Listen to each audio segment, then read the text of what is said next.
नमस्ते दोस्तों, मैं हूं अमरदीप जैन। यूवी लाइफ में आपका स्वागत। सवाल यह है कि महात्मा गांधी, जिसे आप लोग महात्मा गांधी कहते थे, क्या वो महात्मा गांधी महात्मा थे?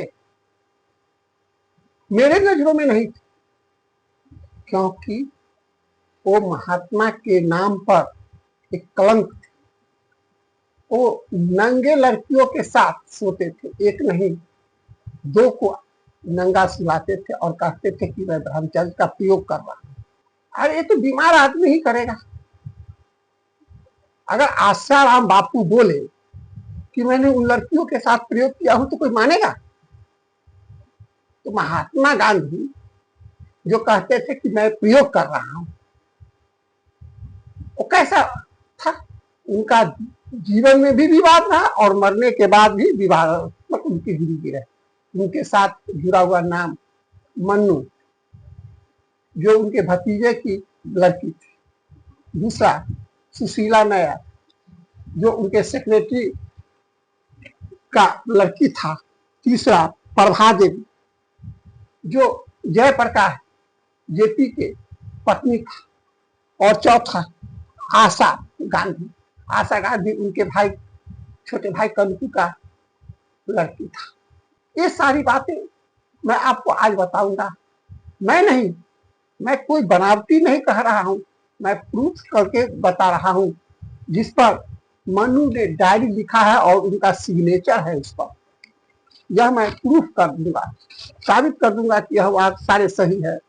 दोस्तों, उनका शादी 13 वर्ष की आयु में कस्तूरबा गांधी से हुआ और 25 साल बाद अर्थात 38 की आयु में वह ब्रह्मचर्य हो गए। ब्रह्मचर्य जब लोगों ने इसका कारण पूछा तो वो बोले, जिस दिन मेरे पिताजी मर रहे थे, उधर पिताजी मर रहे थे और इधर मैं अपने पत्नी के साथ संभोग कर रहा था। तब से मैंने यह निर्णय लिया कि नहीं, मैं ब्रह्मचर्य रहूंगा। यह सब एक बहाना है। मनु, जो उनके भतीजा का लड़की था, वो दिन भर इनका सेवा करती थी और रात में उनके बाजू में सोती थी। 30 दिसंबर 1946 को लिखा हुआ मिला। उसमें लिखे हैं, मैं मनु को अपने पास सोने देता हूं, वह बिना कपड़ों को सोती है। वह गहरी नींद में रहती है। जब भी रात को मुझे उसकी जरूरत पड़ती है तो मैं उसे जगा लेता हूँ। मुझे यह अच्छी लगती है कि मनु सुकून से सोती है। यह पत्र कोई भी पढ़ सकता है। इस पत्र को संपूर्ण गांधी बाइडन माय में लिखा है, किताबों में लिखा है। खंड संख्या 94 की पेज नंबर 367 में यह लिखा हुआ है। आप भी पढ़ सकते हैं जो गांधी ने लिखा। फिर बताता हूं इन्होंने लेटर में क्या लिखा था। मैं मन्नू को अपने साथ नंगे सुलाता हूं, वो गहरी नींद में सोती है।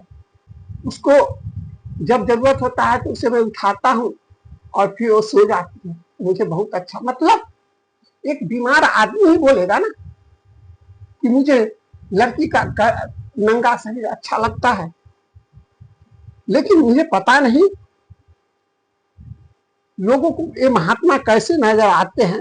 इस किताब को भारत सरकार ने ही अपने देख रेख में छपवाए हुए है। मनु डेली शाम को डायरी लिखती थी और सुबह होकर गांधी से साइन करवाती, ताकि कल होकर के कोई विवाद न खड़ा हो, कोई झूठा है।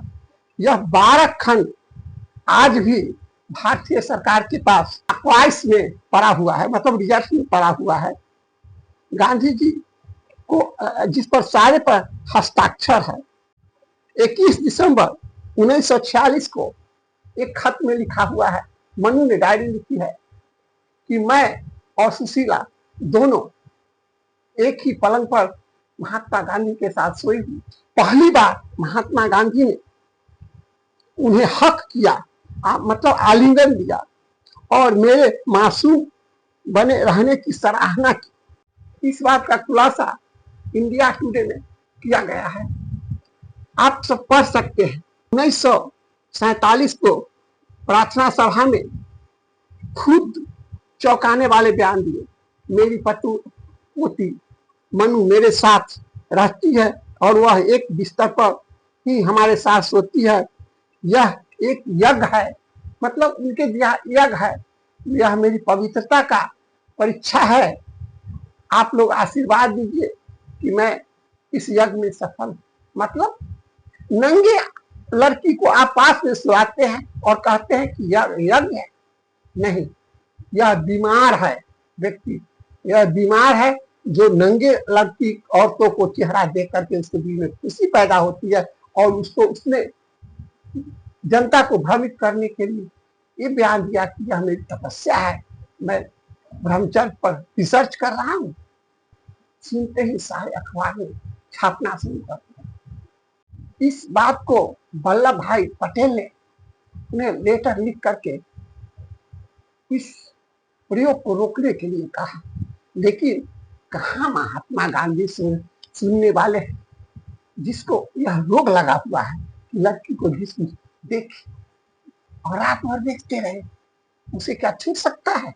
नहीं, उन्होंने इस बात को नहीं माना और उन्होंने कह दिया यह मेरी यज्ञ है और यज्ञ में मुझे मदद कीजिए।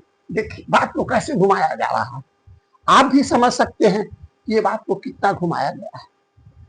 और बाद में वेद मेहता को एक लेखक हैं जिनको एक इंटरव्यू में सुशीला नैयर, जो उनके सेक्रेटरी लालजी नैयर के लड़की था, उन्होंने दिया कि मैं और महात्मा गांधी दोनों एक साथ स्नान करता हूं, एक साथ नंगे स्नान करते हैं। इस बात को सुनते ही उनके आश्रम में हलचल मच गया, हलचल मच गया। अब क्या करें?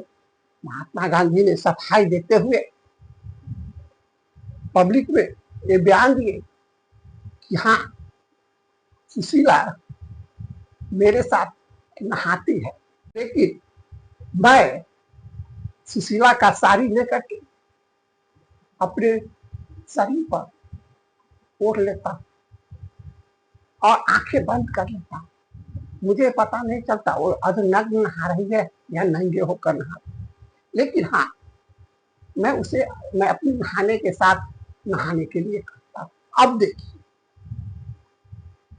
इस झूठे इंसान को जो बात को कैसे घुमाया, इसी वो सदा जीवन ब्रह्मचर्य है। नहीं, 6 मार्च 1945 को गांधी ने अपने करीबी मुन्ना लाल साहब को एक लेटर लिखा, जिसमें उसने लिखा कि प्रभावती, हाँ प्रभावती ठंडी से कांपती रहती है तो मेरे साथ सो जाती है, मैं उसे पकड़ करके चिपक जाता हूँ, मतलब एकदम लपेट लेता हूँ अपनी बाहों में। यह खुद उन्होंने मुन्ना भाई को लेटर में लिखा है। इससे ज्यादा क्या हो सकते हैं? आभा के बारे में भी उसी लेटर में मिलता है। आभा ने एक बयान में बताया था, मुझे आभा जो उनके छोटे भाई की लड़की थी, भतीजे की लड़की, वो बताई कि मुझे कहा गया कि सोने के लिए, लेकिन मैं नहीं सोई। इस बात का खुलासा मुन्ना, वो जो लेटर लिखे थे 6 मार्च 1945 को, मुन्ना साहब उसी लेटर में खुलासा है। इस तरह महात्मा नाटक करते थे। हमारे समझ से वो एक रोगी थे जिसे औरत को जिस्म देखने का शौक था। भगवान जाने यह तपस्या कैसी थी। आचार्य विनोबा भावे जो उनके अनुयायी थे, दोनों एक ही धर्म से बिलोंग करते थे, दोनों एक ही आचार्य थे। उन्होंने 26 फरवरी 1947 को लेटर लिख करके उनसे विरोध किया कि इसको हम कभी भी तपस्या नहीं कहते, इसको ब्रह्मचर्य नहीं कहते, आप बदलिए।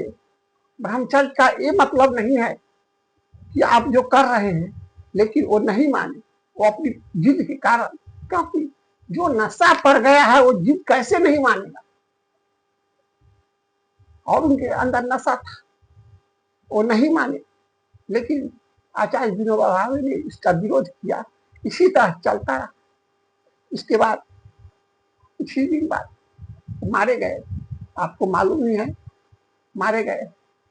और मरने के बाद मनु चली आई महुआ नामक एक गांव में, वही वो रह करके सामाजिक कल्याण करने लगी। लेकिन 6-7 साल बाद ही मनु का मृत्यु हो गया।